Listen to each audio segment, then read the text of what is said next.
G'day mate and welcome to Captain History with me, Jetty. Today I want to look at Joe's Island. Now the reason I want to look at Joe's Island is because, well, every island is unique in its own special way, but in the case of Joe's Island, it's got something special. At the moment it's a whole lot of rain, but it has something special that I'd like to look at. Now, before we get into that, I normally, at the start of these videos, I'd show you the whole island. I'd also, tell you which island we're on. This time around, I'd like to do things a little bit differently. I'd like you guys, as we tour the map, to guess which island we happen to be on. There is only a couple of choices when it comes to Captain History, because Update 2 hasn't come out, and we don't have the map editor yet, we can't make our own maps. So it should make the choice a whole lot easier. Also, at the same time, I do want to ask, not for my sake, but for Joe's sake, can we borrow a like? I just like to borrow a like early in the video. It's mainly because Joe is, put a lot of hard work into his little island and has put in a number of hours, an awful lot of hours, might I say. So he would very, very much appreciate it if he could borrow a like. If you don't think that the video and the tour was worth it, you don't think Joe's put in nearly enough hard work, then okay, by all means, you can have your like back. But until then, can we just borrow it? So, with, let's start at the start of the island. Obviously, we have a statue of maintenance or two. He's a little bit of a fan of, a couple of statues of maintenance. Let's turn this off. Just one or two statues of maintenance. These are all burning fuel gas. Of course, we also have the captain's office here. As we can see, well, he does have something unique. He has food saver. Food saver is not one you see too often. As for industrial edicts, he has, vehicle fuel saver, ship fuel saver, overloaded trucks 1 and 2, also maintenance reducer 1 and 2, and also all the recycling increases he could possibly get his hands on. Pretty common for a, sustainable island, which is what we're on. As for population-wise, we're only, just coming up on 10,000 people. It's a fairly reasonable island as far as Update 1's concerned. And, we want to look at through the town. Let's start with the town. So, town, we have a couple of things. We obviously have biomass right here. We have biomass having a backup system, so in case biomass backs up, well, it goes off into the old burners. Now, these are something I actually haven't seen in a little while. I had to click on one to remember what the hell they are. I haven't seen them that long because, you don't see biomass burning off that often. At least not one of these. Normally people burn it off at a boiler. On top of that, we have the great poop processor, and Joe's done a couple of things unique, a couple of things interesting. He has the good old aromatherapy digesters. These guys provide wonderful scents by, converting the sludge into fuel gas. At the same time, he's having them pull double duty with a lower priority burning off vegetables and fruit. So if they ever have any downtime where, they're not processing any sludge, they can process the vegetables and fruit to get a little bit of extra free fuel gas. At the same time, he does have, a number of food connections. He has, a whole lot of potatoes, a whole lot of corn, with the bread, of course, meat, eggs, has refused to give the people tofu. I don't know why he'd refuse to give the people tofu. Tofu seems like a perfectly innocent thing to give the people, mainly because it comes from waste products like sulfur. But, he refused to give them tofu. Each their own. Also, we have, of course, sausages, vegetables, fruit, snackaroos, and cake. And we can see there are some of the food processors, some of the food services right here. Also, he's pumping up groundwater because, he can. Now, the other thing of interest he has right here is he is converting biomass into compost, and then converting that compost in the exact same machine by it, taking sludge at the rear, and should mention, and also takes in biomass, and converts it into biomass at the front, kicks it out, spins it back around, and then turns it into fertilizer 1. So we have a water pipe in and a organic fertilizer pipe out. Also, he has a giant bucket of compost. I don't know why anybody needs a giant bucket of compost, but he has a giant bucket of compost. He also has filter medium, an awful lot of filter medium. He did say when he sent me the original save that he built the whole island with a preference to having trucks do all the deliveries. So everything was isolated little builds, he had trucks moving things about. He's since changed things. He's retired all the trucks and replaced everything with belts. So we're going to see a little bit of belts as we wander through the map. He also is, of course, making the animal feed to feed the wonderful chicken animals. We have, what's this? This is extra meat processing to make our meat and our sausages. We have flour right here, which means we have bread right there. We have some cake right here. We have good old snackaroos. Also, we have over here the cooking oil to make sure we make snackaroos and also cake. Up here, we have a couple of farms. Nothing too special. They're doing the basics. One thing he has taken the easy route on is he does have canola being a sole farm by itself. It does have a booster here from Words Jetty. Soybeans. It does have a booster from soybeans in case he ever runs out of canola. He's also paying the penalty for not having crop rotation. So if you don't have a second crop in here or even a green manure in here, you pay a significant fertilizer penalty. If I change this back to here, we can see we're at 16.9 fertility needed because, well, it has that penalty. If I slide in this, it drops the fertility needed down to 4.6. In saying that, can I skip? Please. In saying that, it does mean that, yes, it's going to need a whole lot of extra fertilizer. Also, he has a production of 13. If you throw that in there, it's going to drop the production down to 7.8. So something you need to keep in mind. As for these farms, these are all doing, well, the basics we looked at. Also has a backup wood storage with backup saplings. I don't know why anybody has backup wood with backup saplings, but he does. Around this side, we have well, the imports and the exports. So we have well, our white goods, also our laptops. Gotta remember the good old glass rocking chairs. Also medical 3 and medical 2. He gives them options. We have recycling, which is not compacted, yet trash is. So trash exports and is put on a compacted belt, and then we can also see that there's a couple of underground pipes. The underground pipes are going to be a very common theme here. What's not common is, well, he's buried the pipes right through the town under gold. That is a golden brick road. Yeah. Okay, that's the fuel gas from the town. All right, so we have our belts popped down here. We obviously have a ramp for truck access, and that gets us down to this section. Now, we have a couple of choices. We go right or left. I'm choosing to go left because, well, there's a whole lot of pipes here, but more importantly is trash. Trash is always very, very important. Trash comes over here. Trash comes to trash processing. So trash is processed right here. It is fed the fuel gas from the town. Also has a couple of backups. So we can see he's bringing the trash. He is burning it just in its compacted form because you can, but also has a little balancer in here, which says put it in the box first and then burn it off. But should something go wrong, well, he's going to uncompact it. Once uncompacted, he's going to run through a whole bunch of the old-fashioned burners to get rid of the trash. This is how, prior to having the incinerators, how a 100% sustainable island had to run. They had to run with a whole bunch of these, burning off the trash, because, well, at 100% stability, 100% sustainable island, you could no longer burn things off. Yes.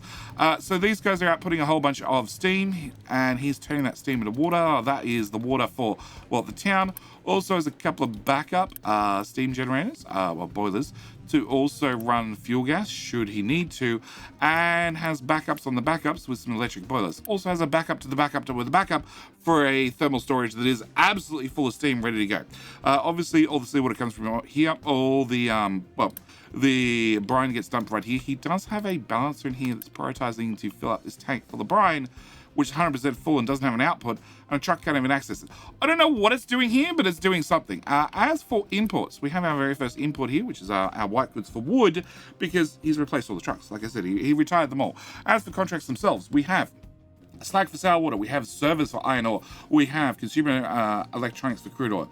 You can see that he's gone for the high ticket items that have a lower amount of transport because, like I said, he was doing everything with trucks early on and therefore went for the most expensive item that required the least amount of transport. That holds true till it gets to medical supplies, because medical supplies has gone for medical supplies 3 for copper ore. He could have gone for household appliances, or he could have gone for lab equipment. In saying that, he obviously chose to do the medical supplies because he's already using household appliances for wood, and he's using lab equipment 3 rather, and lab equipment 4 already for 2 other contracts. So I can see the reasons why he avoided both of those. He's also doing diesel for gold. Well, because that's in a pipe, who cares? Truck's not transporting that one. Servers again for gold. Construction parts for limestone, because, well, we don't have any other choice. The lab equipment for uranium, which is covered. Also consumer electronics again for quartz. And the household appliances for wood. So, well, this brings in well, our very first ship. Now, if we continue around here, we have a couple of farms. These particular farms, we can see the max fertility is at 100. 100, 113, 109. So these are being fed 2 different types of fertilizer, but we can see he's capped them at 100 because they're mainly fed from, well, the poop from town. And we can see this is, well, an awful lot of the food that's going up to the town. On to our next ship, we have, right here, we have the gold import. We also have the old wood, yes, the old wood, which could just be deleted outright. Cool. We also have a sulfur import. We should talk about the exports on the world map. So we have a sulfur mine that's not running terribly fast. It's only running at 1/3 speed, and also a rock mine. Not sure. Okay.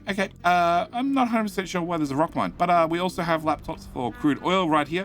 We have Mr. Shippy in the shipyard. There's always something in here. Always something in here. Next up is going to be service for quartz. Then, of course, we have lab equipment for coal.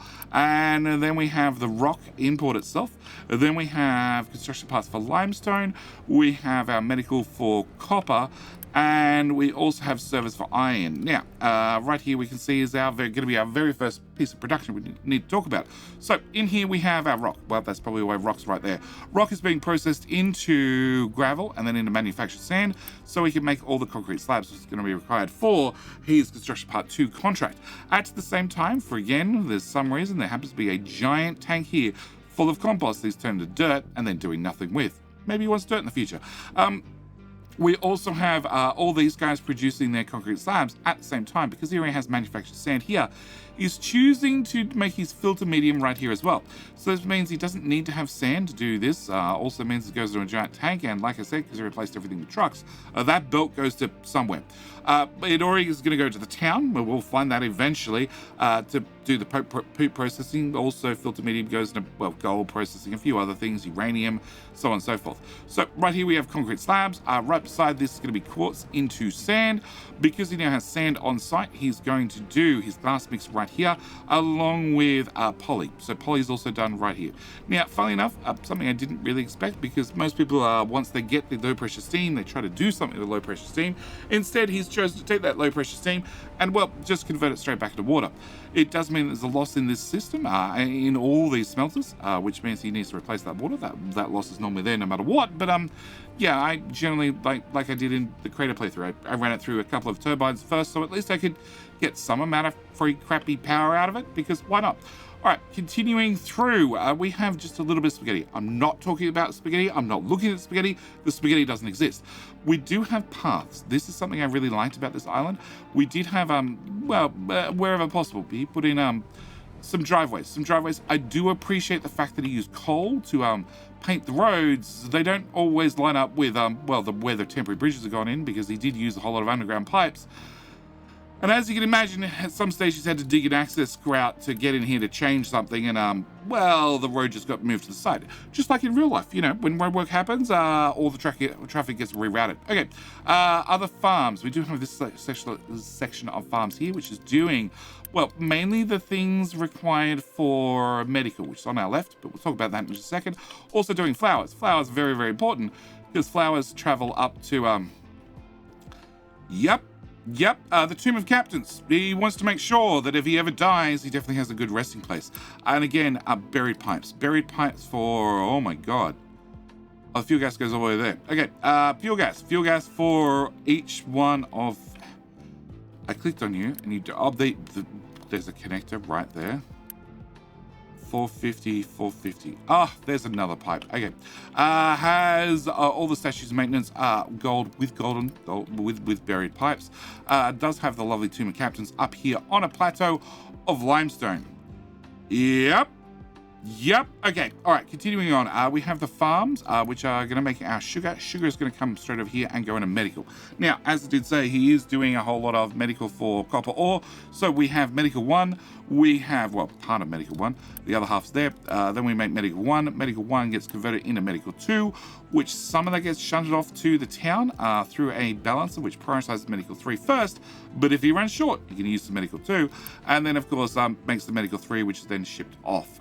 He also has some very large tanks of hydrogen fluoride, ammonia, and acid. He's a big believer in having some small buffers just in case. That's all poppy, that's all sugar. Wow. All right, on to production. Now, I did mention more than once already that he decided to make everything so it's truck accessible. So we have construction of vehicle parts 1 and 2 and 3 to make just a few vehicle parts, mainly for personal use at this stage. We also have, of course, laptops, because he's using laptops in 1 contract, 2 contracts. He's going to need a decent amount of laptops. So we have laptop production right here. We have white good production right here. We have maintenance 3, maintenance 2, maintenance 1. We have a whole lot of mechanical parts. We have our glass rocking chairs, also our construction parts 1, with our electronics 1 right beside it. Then we have construction parts 2, followed by construction parts 3. This is a pretty normal setup, because, this is sort of the rate, the way you unlock things. Yes. Then we have PCBs, of course, in electronics number 2. And then we have construction parts 4, because that requires electronics 2. Finally, we have servers. You might notice we didn't find any electronics 3 because they're over here beside the microchips. We have 1, 2, 3. So this is 16, 32, 48 microchips being produced. Possibly, what would that be, 64 if that line was running, and you're making 6, 12, 24, 48, 6, 12, 24, 48, 54, 60. And you're making potentially 64, but currently you're making 48. So a little bit of overproduction, It's all right, the box is still full, everything's running fine. All right, on to the next set. Next set we have is gonna be, let's start here. We have the data centers. Now, one thing I do wanna mention very, very quickly is we click on one of these data centers, you might have been paying attention, you might have noticed this 960 up here fluctuates just slightly because this doesn't have any chilled water. We can see this is priority number 1, very, very important. This is priority number 1. We definitely want this to run at all times, but our cooling towers, or water chillers, are priority 10. Which means at some stage, somewhere along the line, he's had a hiccup. Power's gone down, water's gone down, something's broken, and consequently, this has just enough chilled water to keep it running most of the time. Occasionally, it's going to have a little bit of a hiccup where one of these is going to run out of chilled water. The way I fix this in my own particular maps is I drop that by 1. Because I've dropped that by 1, rather than any 24 chilled water, I need 23.4 chilled water, which means I'm 0.6 short, which means after 10 months, we'll call it a year, I'm going to have an extra 6 water. Yep, an extra 6 water means after, well, 6 water per year, which means after 10 years, this will have an extra 60 water in it. And that means with 10 of them here, after 100 years, well, they'd all be full of chilled water. And because I have this slightly different system, I'm going to always make sure that I'm not quite using as much chilled water as I'm making. Just one of the small little things I do. Also means rather having 960 teraflops, because that's what it is with this maxed out. Yeah, it's 958. Nobody really needs 2 teraflops that bad.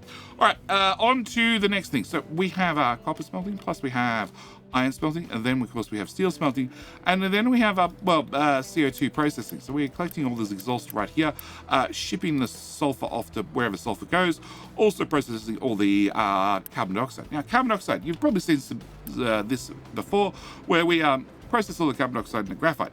The problem is he's not processing the carbon dioxide in the graphite. You can see this belt be empty. It does go into a giant box. The giant box is pretty fed from this belt, but there ain't nothing on this belt. These machines are not running because they're not getting any carbon dioxide. You might ask, where's all the exhaust carbon dioxide going? What's going to this balancer? This balancer's priority output twice into this tank, which then has 2 pipes that are going to other places. We need to go look at the other places. If on the off chance, he happens to have any spare CO2, it pops over here, at which point it prioritizes all different directions and then finally gets turned into a tiny bit of graphite. But most of it's going this way. It's an important thing. Okay, that brings us on to, well, just a little bit of a mess of underground pipes. This is 1, 2, 3, 4, 5, 6, 7, 8, 9, 10, 11, 12. And they're all too high. So that is 24 underground pipes. Yup. I pass. No, I could never do it. I could never plan that far in advance. All right. Right here we have a small mound of quartz, just in case you need some quartz. All right. And then we have a road. I do love the roads. Not so much a fan of the giant access hatches in the middle of the roads, but I am definitely a fan of the roads, especially with the coal. The coal just makes it look like tar. All right, we're not going to talk about the belts of rock just at the moment. We're going to come over here because over here is our CO2 pipe. Our CO2 pipe is coming into, well, this setup right here, which has a whole bunch of hydrogen reformers, which are making hydrogen using super steam. So the super steam comes from, well, a nuclear reactor. We'll talk about a nuclear reactor in just a second. And he's taking that hydrogen. He is then combining the hydrogen with the CO2 that's coming in from that pipe, yep, and converting that into fuel gas. Also a touch of water, just a little bit of water. The water goes back into, well, the system to be processed again, because of course these guys do need some water to get them up and running. And then he takes the fuel gas and then combines it with some oxygen. Good news is these guys provide some oxygen, and converts it to diesel. So a majority of the island's diesel is coming from CO2.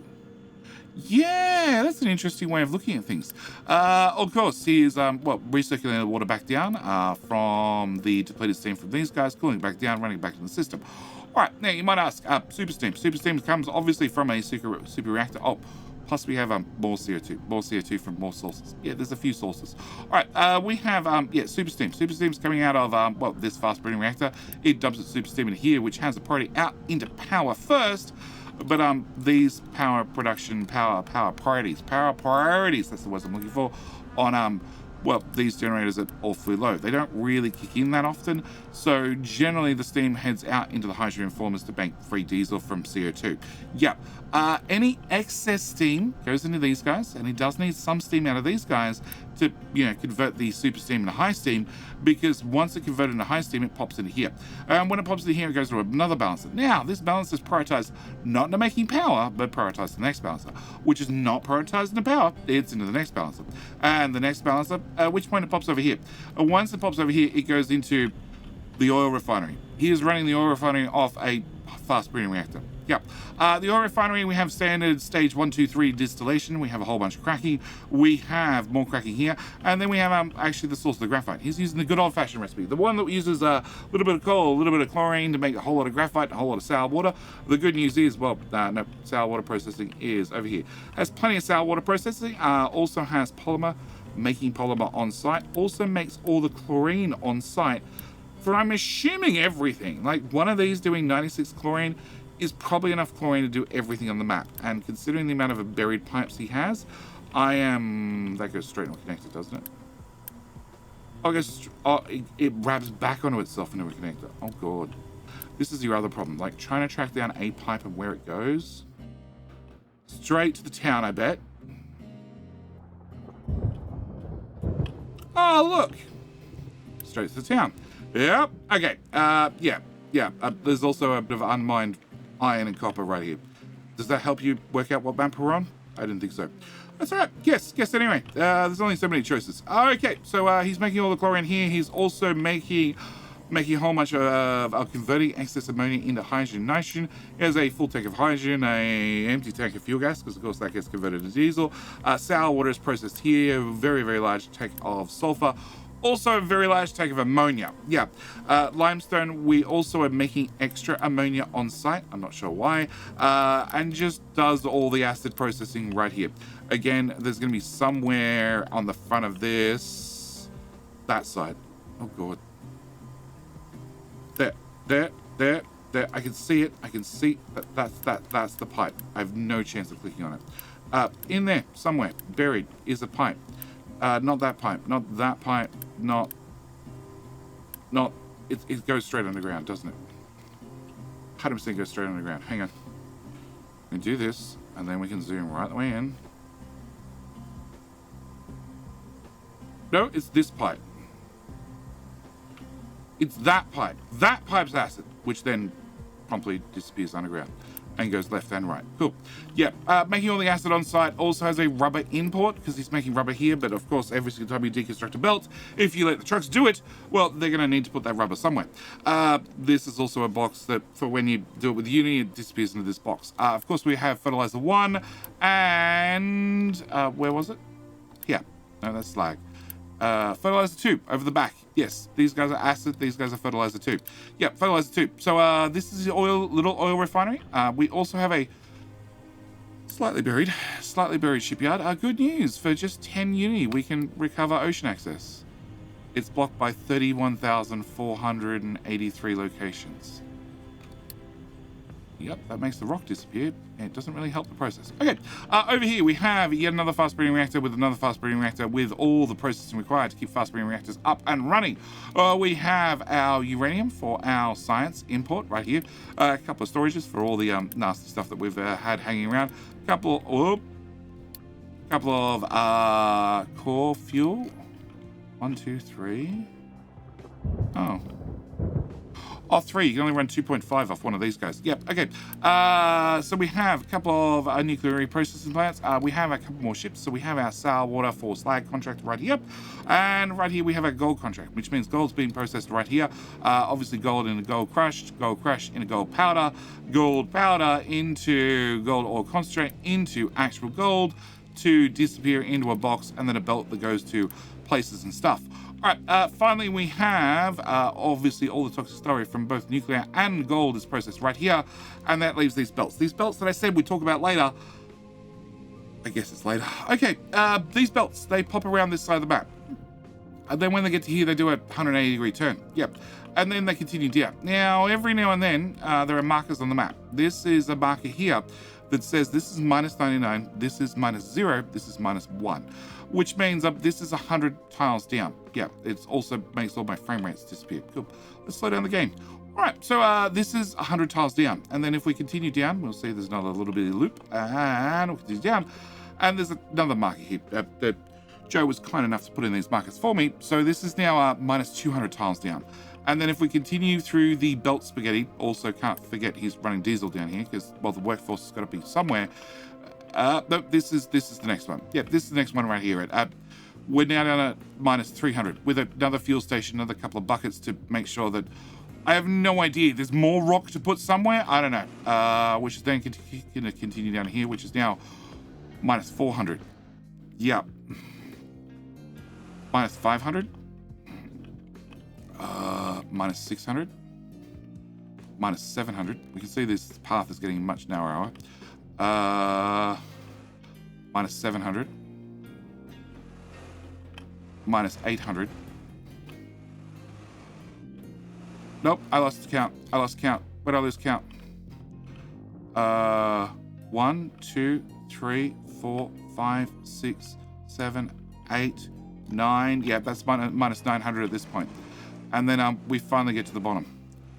Which is all the way down here, where, as you can see, there's a small digging crew. Can I tilt the camera even far enough that we can? Oh, there we go. That's out. Out's up there. As you can see, they might have caused a small rock slide by digging right here. This was all flat. Mostly flat. It was at least 5 minutes ago before somebody toppled something and caused a small landslide. So, yes, he has a small digging crew. The small digging crew of 53. Assigned to mining operations, 48 diggy boys and 115 trucks, which are mining up an awful lot of rock because he was told that the map bottom was at minus 700. So he dug all the way down to minus 700. And then he obviously heard me say that the devs have said that the map bottoms out at, well, minus 1,000. So he dug all the way down to minus 1,000.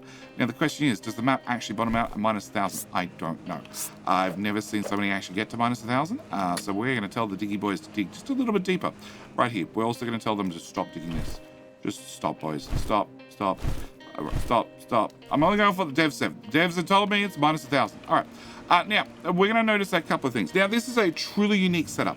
There is 1, 2, 3, 4, 5, 6, 7 belts, 2 high. So he has 14 belts that are running out of here at max speed, which means you need to find somewhere to put all that rock.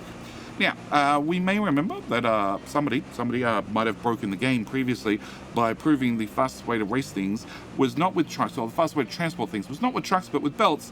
Or with belts, it was actually with storage containers. So I'll link that video up in the top right-hand corner. When I released that video, and then the devs came back and released update number 1, they did nerf going direct container to container just a little bit. I still think it's faster than belts. Definitely faster than trucks. But as we can see, Joe's done some unique things here to make sure he gets, 14 belts that are all at, not quite 100% full, but mostly 100% full. Yeah. All right. So we have actually 3 storage containers. This 4th storage container, what it does is it feeds into this container, because it's the first away from the trucks, therefore they're least likely to use it, and also feeds into this connector to make sure it boosts up this connection and this particular storage container. So this one is outputting into here and here, and it's outputting directly into a connector and also pulling 2 belts out of it. So this has, 4 belts out of 2 connectors running at full speed. And we can see it's using 24 kilowatts, which means it's running flat out. Well, at least running. This one is doing the same. Yeah, they just emptied on me. Cool. It's because I told the trucks to do something different, didn't I? Yeah, they dug deeper. Joe, I've got bad news. The devs lied to us. They lied to both of us. Yeah, you might have to dig deeper. You might have to dig deeper. There to there. Yeah. And, I don't know, there to there. Go, guys. I want everybody digging. That's the important thing. I want everybody digging. Everybody digging. I want to max out these buckets. Okay, back to our buckets. All right. So this one is doing the same. It has a connector here, which outputs this belt. No. That belt under there. That belt under there, plus that belt under there. Also, these 3 belts. So this one's actually outputting 5 belts at full speed. And then this one's doing the same. We have a connector here, which is outputting into 3 belts. We have this connector out here, which is doing 2 belts, being boosted by this one. So we have technically 3 boxes, which is outputting, 14 belts worth of rock. 14 belts at 450 each, which is 14 times 450 is 6,300 rock per minute. And until I went and changed their digging orders, was running absolutely flat out constantly. Is it because nobody can path around this side? Probably because nobody can path around that side. Yeah, I've ruined them. I've ruined them by telling them to do stuff, and they're now, having issues. Okay, now all that rock obviously needs to go somewhere. So it passes. Hang on, let's see if I can. I can back up. I can't see the bottom anymore. Up. Yep, I'm officially out. We can sort of see what's happening. Can I turn off the fog? Yeah, if you turn off the fog, you can sort of see what's happening. Okay. All right. Once we get out of the crater. Oh, God, I can't even. Thank you. Once we get out of the crater, we have all the material pop over here on these massive belts. This massive connection of belts, which you may notice have random connectors on them every so often, because a belt can only be so long in the game. Now, these all pass fairly neatly over here, where they flatten out, whereas all 14 belts running flat. Yeah, there are 2 spare belts. These spare belts bring up rock from another waypoint, I guess. The trucks have options to dump stuff at the bottom, and if that's full, they move up a level, then they dump stuff there. And then if that's full, they move up another level and dump stuff there, and then up another level. And the idea is that, hopefully they stay at the bottom and they run the belts flat out. But if something has to happen, they will move up higher and dump things higher. Yeah, we also have a waypoint station, I guess you could call it, where he's bringing in all the belts, merging, unmerging, remerging, and shoving everything back out. Anyway, on to our belts. So we have 14 belts. 14 belts worth of an awful lot of rock with, as you see, these connectors on here, because, like I said, you can't have a belt that's too long in the game, and the game does not approve. And then, they come through here, and then they go to here. Where, again, he's kept everything neat as it heads up the hill, because this all needs to go somewhere. And he has maybe found the ultimate answer to, the stacker. Now, I've always said that stacker was very good at dumping loose material, but not so good for dumping solid material, like rock. It turns out that if you stack the stackers high enough, and they have far enough to drop stuff down, that they're not actually that bad. So he has many stackers. In fact, each stacker has a belt throughput limit of 200. So unfortunately, with a belt that moves at frame rate just speed again. Yeah, I can't run the game at 3 times speed. I can run my own maps at 3 times speed, but not this one for some reason. So the belts move 450 and the stackers only dump 200. So rather than throughput limit them, he's put 3 to a belt. So that means this can dump 600, 600, 600, 600 all the way through to the end, where we get to, oh god, yep, the game does not, no, slow up. There we go, all the frames back. All right, finally gets into one box at the end, which is going to fall for reasons I don't understand. But this is where he has dumped an awful lot of rock. An awful lot of rock. Yeah.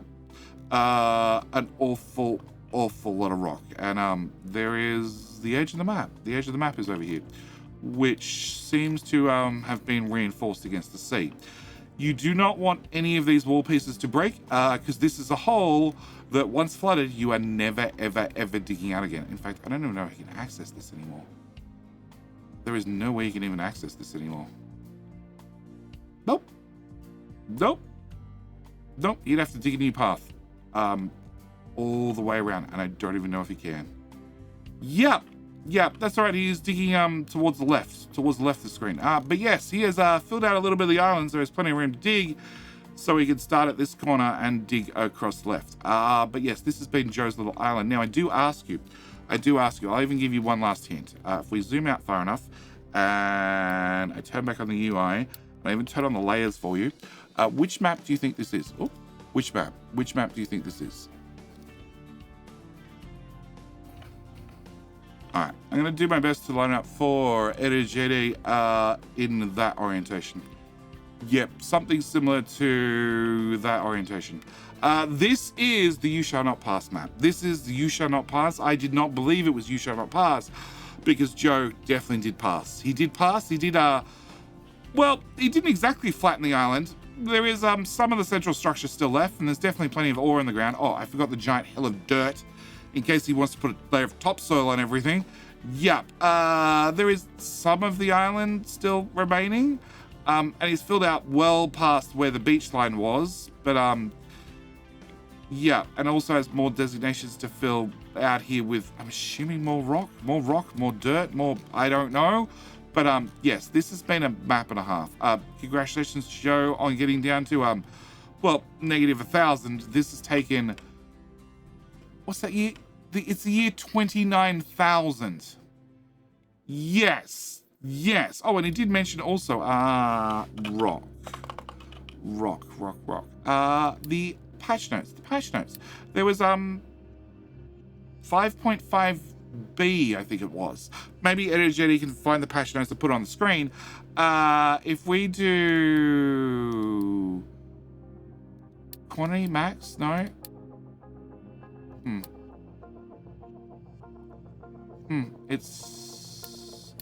It's hard to see because I can't get the graph the way I want it to.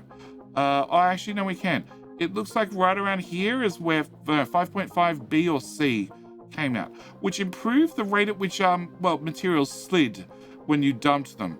They sped up the rendering by like 4 times from memory. I don't know, I can't remember the exact quote on the patch notes, but it does mean that yes, he vastly sped up the amount of material that he could dump from that point on, which has probably saved him an awful lot of time. He is currently doing, no, I want production. Dumped 2 million. Yeah, we did 2 million per year. But we can see he's got a flat line of 6.3k from, well, these guys. I did say the maths. 14 times 450 is 6.3. Yep. And if we bring that back up, rock, that one. Flatline, mostly at 6.3. Yeah, which must be 7.6-ish. Obviously, something went bad happened here. I think he said he accidentally flooded the island. Yeah, it's fine. Or maybe he broke diesel. I don't know. But this is a map and a half. A map and a half that unfortunately, when I find all the frames, he needs to dig. Oh. Well, I might have broken something. That's all right. He just needs to dig a little bit deeper. Oh, that's why I'm losing all the frames. Oh, it's causing an avalanche all the way down, which is eventually going to get to here and is eventually going to probably break those tiles. And all the trucks are blocked. Yep. But -1,000. -1,000 is definitely not the limit. Either way, I need to end this video here. Again, thank you, Joe. Thank you, Joe, for sending us your map. Thank you, Joe, for allowing me to create probably the worst landslide this island has ever seen. And with all said and done, as always, thank you guys so much for watching. Do hope you've enjoyed. And I'll see you in the very next video. All right, bye.